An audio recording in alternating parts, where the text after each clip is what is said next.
78세 최 어르신 이야기부터 해드리겠습니다. 최 어르신은 동네에서도 소문난 건강 박사셨습니다. 매일 아침 산에 오르시고 식사도 꼬박꼬박 아주 잘 챙겨 드셨죠. 그런데 어느 날부터인가 최 어르신의 몸에 이상한 변화가 생겼습니다. 얼굴색이 눈에 띄게 어두워지고 조금만 움직여도 숨이 차다며 저를 찾아오셨습니다. 더 무서운 건 몸 여기저기에 원인모를 멍이 들고 한번 상처가 나면 피가 잘 멈추지 않는다는 것이었습니다.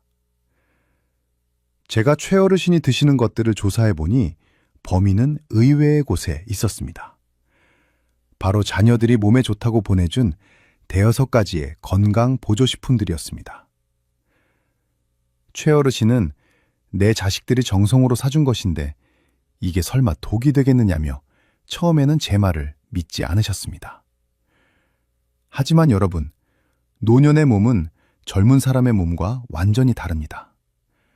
젊을 때는 보약이 되었던 성분들이 70세가 넘어가면 장기를 망가뜨리는 치명적인 독소로 돌변할 수 있다는 사실을 반드시 아셔야 합니다. 지금 대한민국은 영양제 열풍에 빠져 있습니다. 1년에 팔려나가는 건강기능식품 규모만 해도 6조 원이 넘는다고 합니다. 특히 건강에 대한 걱정이 많아지는 우리 어르신들이 이 시장의 가장 큰 고객이십니다. 그런데 여러분, 세계에서 가장 권위 있다는 의학 전문기관인 미국 예방서비스 태스크포스에서 2022년에 발표한 내용을 보면 정말 가슴이 철렁합니다. 우리가 암을 막아준다고 믿고 먹었던 항산화제들이 오히려 특정 암의 위험을 높이고 심장질환을 유발할 수 있다고 공식적으로 경고했기 때문입니다. 심지어 2024년에는 미국 국립암연구소에서 무려 39만 명이라는 엄청난 인원을 수십 년 동안 추적조사한 결과가 나왔습니다. 매일 종합 비타민을 챙겨 먹은 사람들이 안 먹은 사람들보다 더 오래 살았을까요? 안타깝게도 결과는 전혀 그렇지 않았습니다. 오히려 영양제를 과하게 먹는 행위가 우리 몸의 자연스러운 회복 능력을 방해할 수 있다는 증거들이 속속 드러나고 있습니다. 오늘 제가 여러분께 말씀드릴 5가지 영양제는 그냥 단순히 효과가 없는 수준이 아닙니다. 잘못 먹으면 뇌출혈을 일으키고 신장을 망가뜨리며 심장마비까지 부를 수 있는 정말 위험한 것들입니다. 특히 70세가 넘으신 분들이라면 오늘 이 영상을 보시고 당장 자신의 약통을 확인해 보셔야 합니다. 내가 건강해지려고 먹은 한 알의 약이 내 수명을 갉아먹고 있지는 않은지 지금부터 하나씩 꼼꼼하게 짚어드리겠습니다. 오늘 이야기가 내 건강을 지키는데 꼭 필요할 것 같다고 생각되신다면 지금 바로 화면 아래의 좋아요 버튼을 한번 꾹 눌러주십시오. 여러분의 작은 관심이 제가 더 정확하고 유익한 정보를 전해드리는데 아주 큰 힘이 됩니다. 그리고 혹시 지금 드시는 영양제 때문에 마음 한구석이 불안하신 분들이 계신다면 댓글창에 불안이라는 2글자를 남겨주십시오. 오늘 영상이 끝날 때쯤이면 그 불안함이 명쾌한 확신으로 바뀌어 있을 것입니다. 자, 이제 본격적으로 여러분의 생명을 지키기 위해 지금 당장 멈춰야 할 영양제들이 무엇인지 하나하나 공개하겠습니다. 귀를 기울여 주십시오. 첫 번째로 여러분이 당장 멈추셔야 할 것은 베타카로틴 보충제입니다. 베타카로틴은 원래 당근이나 호박 같은 채소에 듬뿍 들어있는 성분입니다. 우리 몸에 들어가면 비타민 A로 변해서 눈 건강과 항산화에 도움을 주는 고마운 물질이죠. 채소로 드실 때는 아무런 문제가 없습니다. 하지만 알약이나 캡슐 형태로 농축된 고용량을 드실 때는 이야기가 완전히 달라집니다. 이미 1994년에 세계에서 가장 유명한 의학 저널인 뉴 잉글랜드 저널 오브 메디신에 충격적인 연구가 실린 적이 있습니다. 핀란드에서 담배를 피우는 남성들을 대상으로 베타카로틴 보충제를 먹인 그룹과 안 먹인 그룹을 비교했더니 보충제를 챙겨 먹은 쪽에서 폐암 발생률이 무려 18%나 더 높게 나타난 것입니다.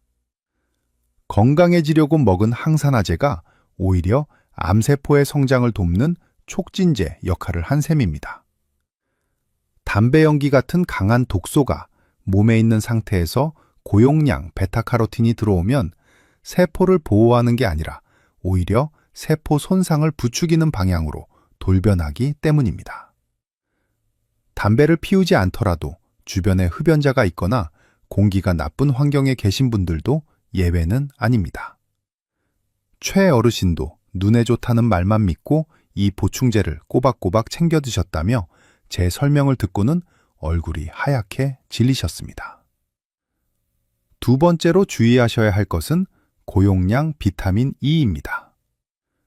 만약 지금 드시는 영양제 함량에 400 IU 이상이라고 적혀 있다면 오늘부터 복용을 중단하십시오. 비타민 E도 항산화 효능이 있다고 알려져서 심장과 혈관을 지키려고 드시는 분들이 참 많습니다.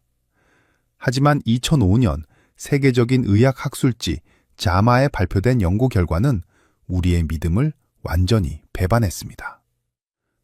고위험 심혈관 환자들에게 고용량 비타민 E를 줬더니 심혈관 질환 예방 효과는커녕 오히려 심부전 발생 위험이 크게 높아졌기 때문입니다. 더 큰 문제는 비타민 E가 혈액을 아주 묽게 만드는 성질이 있다는 점입니다. 고혈압이나 심방세동 때문에 이미 아스피린이나 혈액순환제를 드시고 있는 어르신들이 비타민 E까지 함께 드시면 뇌출혈이나 위장관 출혈 위험이 걷잡을 수 없이 커집니다. 피가 너무 묽어져서 작은 혈관 하나가 터져도 멈추지 않는 위험한 상황이 벌어지는 것입니다. 최어르신 역시 아스피린을 드시면서 비타민 E까지 챙기셨는데 몸에 멍이 자주 들었던 이유가 바로 여기에 있었습니다.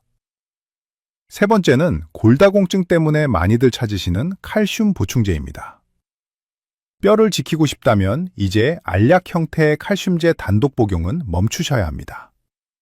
이것을 의학계에서는 칼슘의 역설이라고 부릅니다.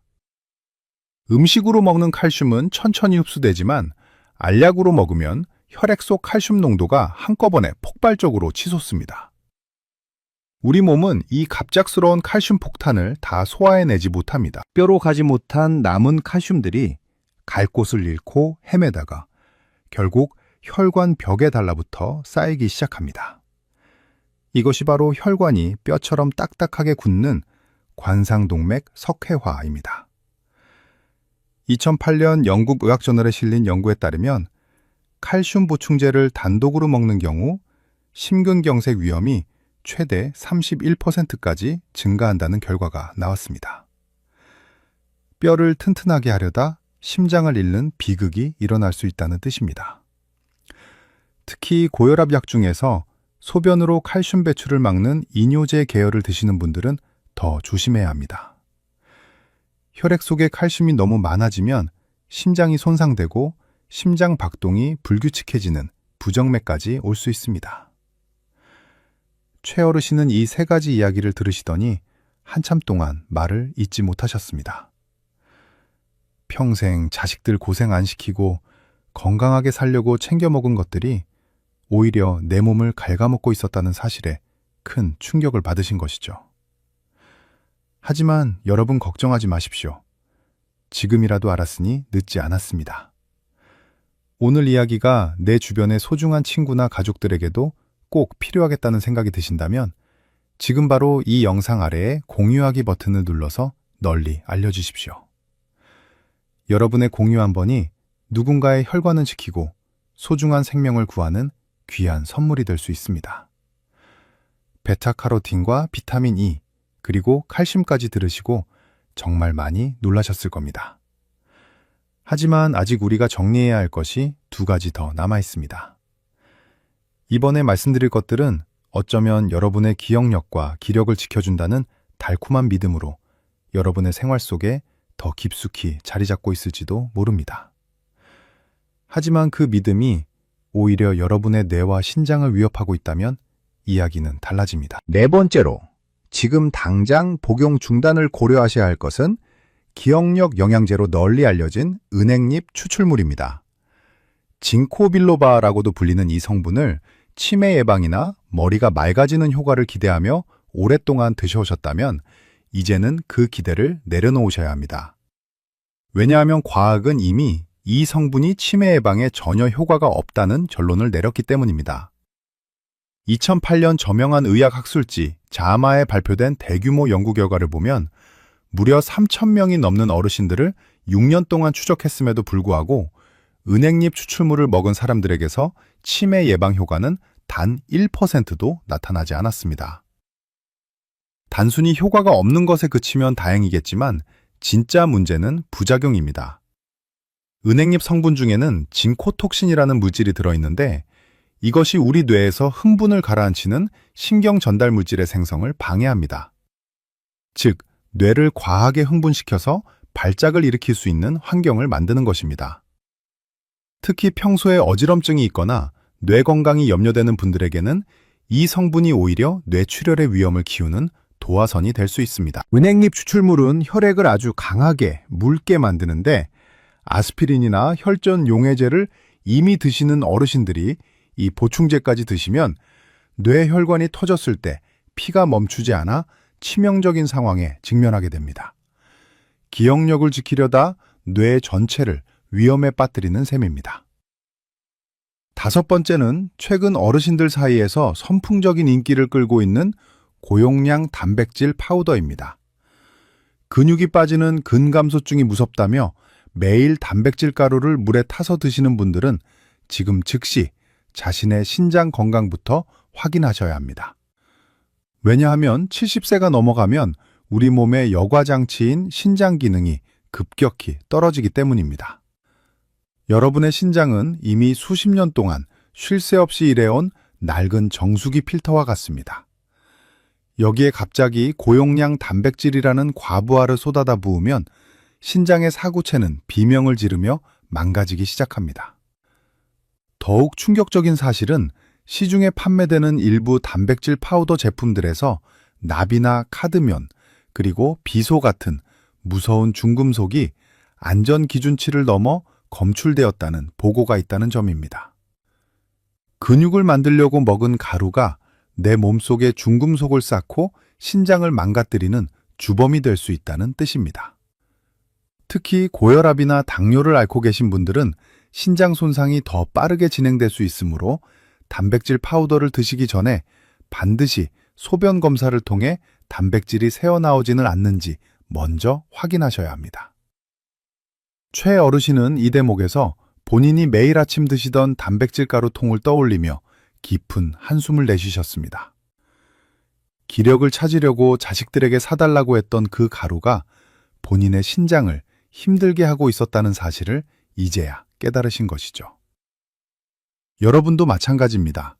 영양제라는 알약이나 가루에 의존하기보다 정성스럽게 차린 두부 한 모와 생선 한 토막, 그리고 달걀 한 알이 여러분의 근육과 뼈를 지키는 가장 안전하고 확실한 방법입니다.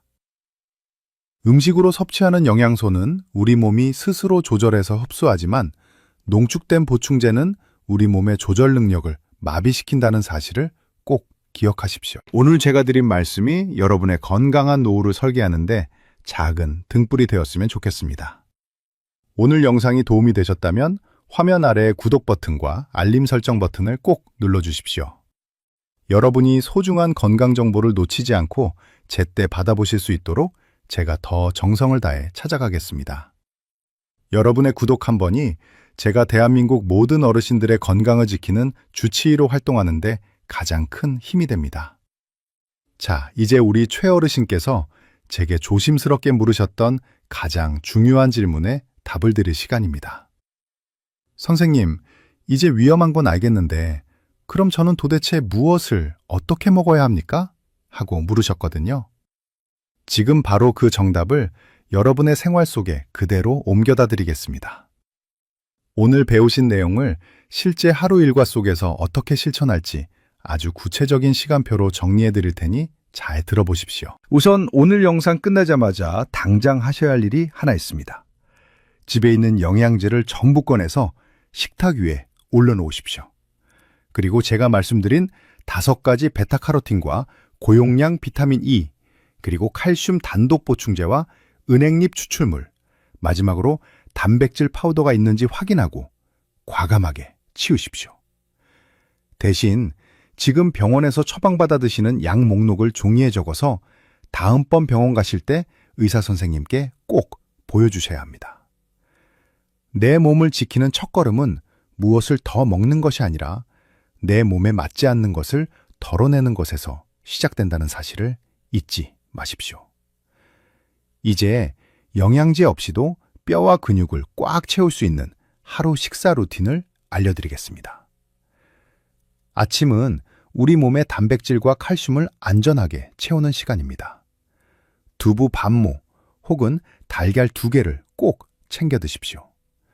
여기에 저지방 우유 한 잔이나 플레인 요거트 한 컵을 곁들이시면 좋습니다. 이렇게 음식으로 드시는 칼슘은 혈액 농도를 급격히 높이지 않고 천천히 흡수되기 때문에 혈관이 딱딱하게 굳을 걱정 없이 오로지 여러분의 뼈로만 전달됩니다. 점심은 천연 항산화제를 듬뿍 섭취하는 시간입니다. 밥상 위에 시금치나 당근, 그리고 브로콜리나 토마토 같은 색깔 있는 채소 반찬을 최소한 2가지 이상 올리십시오. 채소 속에 들어있는 자연 상태의 베타카로틴은 보충제와 달리 우리 몸이 필요한 만큼만 쓰고 나머지는 알아서 걸러내기 때문에 폐암 걱정 없이 여러분의 세포를 건강하게 지켜줍니다. 저녁은 하루의 단백질을 마무리하는 시간입니다. 생선 한 토막이나 기름기 없는 살코기로 단백질을 보충하십시오. 여러분의 체중에 맞춰서 드시는 것이 중요한데 보통 자기 몸무게 1kg당 1g 정도면 충분합니다. 예를 들어 몸무게가 60kg이시라면 하루에 단백질 60g 정도면 되는데 이건 달걀 2알과 생선 한 토막 그리고 두부 조금만 드셔도 충분히 채워지는 양입니다. 굳이 신장을 힘들게 하는 단백질 가루를 드실 이유가 전혀 없습니다. 우리 최 어르신은 이 식단표를 보시더니 이게 옛날 우리 할머니들이 차려주시던 보약 밥상 아니냐며 무릎을 탁 쥐었습니다. 맞습니다, 여러분. 가장 귀한 약은 약국이 아니라 여러분의 주방에 있습니다.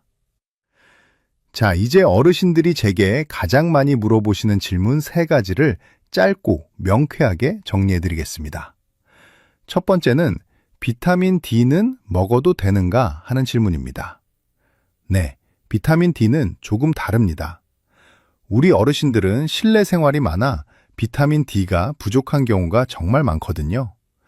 다만 무턱대고 드시지 말고 반드시 혈액 검사를 먼저 하십시오. 검사 결과에서 부족하다고 나오면 그때 의사 선생님이 정해주는 약만큼만 드시는 것이 가장 안전합니다. 지용성 비타민은 몸에 쌓이기 때문에 내 수치를 알고 먹는 것이 핵심입니다. 두 번째는 칼슘약을 끊으면 뼈가 다 녹아내리는 것 아니냐는 걱정입니다. 절대 그렇지 않습니다. 뼈의 강도는 약 한 알로 결정되는 것이 아니라 규칙적으로 걷는 운동과 비타민 D 수치, 그리고 오늘 말씀드린 식사 조절이 합쳐져야 유지됩니다. 오히려 혈관을 돌덩이로 만드는 칼슘약을 끊는 순간 여러분의 심장은 훨씬 편안하게 숨을 쉬기 시작할 겁니다. 세 번째는 이미 몇 년 동안 먹었는데 이제 와서 끊는다고 소망이 있겠느냐는 말씀입니다. 여러분, 건강에 늦은 때란 없습니다. 지금 이 순간 멈추는 것이 여러분의 심장과 혈관이 스스로 회복할 수 있는 골든타임을 벌어주는 길입니다. 78세 최 어르신도 오늘부터 다시 시작하신다며 밝게 웃으셨습니다. 여러분도 충분히 하실 수 있습니다. 오늘 내용을 들으시고 지금 바로 식탁 위 약통부터 정리해 보실 마음이 생기셨나요? 그렇다면 댓글창에 실천이라는 2글자를 남겨주십시오. 내가 쓴 실천이라는 글자 하나가 나 자신과의 약속이 되고 또 다른 어르신들에게는 큰 용기가 됩니다. 서로 응원하며 함께 건강해지는 기쁨을 꼭 누리셨으면 좋겠습니다. 78세 최 어르신은 제 진료실을 다시 찾으셨을 때 이전과는 전혀 다른 모습이었습니다. 식탁 위에 줄지어 놓여 있던 그 수많은 영양제 통들을 과감하게 정리하셨다고 말씀하시며 수줍게 웃으셨습니다. 처음 며칠은 왠지 모를 허전함과 불안함 때문에 손이 자꾸 약통이 있던 자리로 가기도 했지만 한 달 정도 지나면서 몸이 먼저 반응하기 시작했다는 말씀을 전해주셨습니다. 이유 없이 가슴이 두근거리고 늘 안개가 낀 듯 멍하던 머리가 신기하게도 맑아졌고 무엇보다 만성적으로 어르신을 괴롭히던 소화불량과 피로감이 씻은 듯이 사라졌다고 하셨습니다. 우리 몸은 사실 스스로를 치유할 수 있는 놀라운 능력을 갖추고 있는데 그동안 너무 많은 인공적인 성분들이 그 능력을 방해하고 있었던 셈입니다. 최어르신의 사례는 여러분에게도 얼마든지 일어날 수 있는 기분 좋은 기적입니다. 오늘 제가 여러분께 전해드린 이 긴 이야기들을 딱 3가지로 요약해드리겠습니다. 첫째, 베타카로틴과 고용량 비타민, 그리고 칼슘 단독 보충제와 은행잎 추출물, 마지막으로 단백질 파우더까지 이 5가지는 70세 이상의 몸에는 독이 될 수 있습니다. 지금 드시고 계신다면 오늘 당장 그 복용을 멈추는 결단이 필요합니다. 둘째, 수십 알의 영양제보다 정성껏 차린 밥 한 끼가 여러분의 생명을 지키는 진짜 보약입니다. 우리 몸은 공장에서 만든 알약이 아니라 땅에서 자란 음식으로 만들어졌다는 평범하지만 위대한 진리를 꼭 기억해 주십시오. 셋째, 그래도 영양제가 꼭 필요하다는 생각이 드신다면 반드시 혈액 검사를 통해 내 몸에 무엇이 부족한지 과학적으로 확인하십시오. 광고나 소문이 아니라 여러분의 검사 결과와 의사의 판단을 믿는 것이 가장 현명한 건강관리의 시작입니다. 여러분, 저는 오늘 여러분께 무조건 영양제가 나쁘다고 말씀드리는 것이 아닙니다. 하지만 나이가 들수록 우리 몸의 장기들은 예민해지고 작은 자극에도 크게 흔들릴 수 있습니다. 건강해지려는 욕심이 오히려 건강을 해치는 칼날이 되어서는 안 됩니다. 오늘 제가 드린 말씀은 단순히 지식을 전달하는 것이 아니라 20년 넘게 환자들을 보며 느낀 진심 어린 걱정이자 당부입니다. 건강은 무언가를 끊임없이 더하는 것이 아니라 내 몸에 맞지 않는 것을 하나씩 덜어내는 용기에서 시작됩니다. 오늘 그 용기를 내어 약통을 정리하신 분들이 계신다면 여러분은 이미 100세 시대를 향한 가장 올바른 길에 들어서신 겁니다. 최어르신이 되찾으신 그 활기찬 웃음이 이제는 여러분의 것이 되기를 진심으로 바랍니다. 오늘 영상 끝까지 함께 해주셔서 정말 감사합니다. 이 영상이 여러분의 소중한 노후를 더 밝고 건강하게 만드는데 작은 보탬이 되었다면 저는 그것으로 충분합니다. 여러분이 남겨주신 댓글 하나하나가 저에게는 큰 격려가 되고 다음 영상을 만드는 귀한 원동력이 됩니다. 오늘 배운 내용을 잊지 마시고 꼭 실천해 보십시오. 저는 앞으로도 여러분 곁에서 가장 정직하고 따뜻한 건강주치의가 되어드릴 것을 약속합니다. 다음번에도 여러분의 생명을 지키고 삶의 질을 높여줄 수 있는 유익한 정보로 다시 찾아오겠습니다. 여러분, 오늘도 내일도 그리고 앞으로도 오래오래 건강하고 행복하십시오. 감사합니다.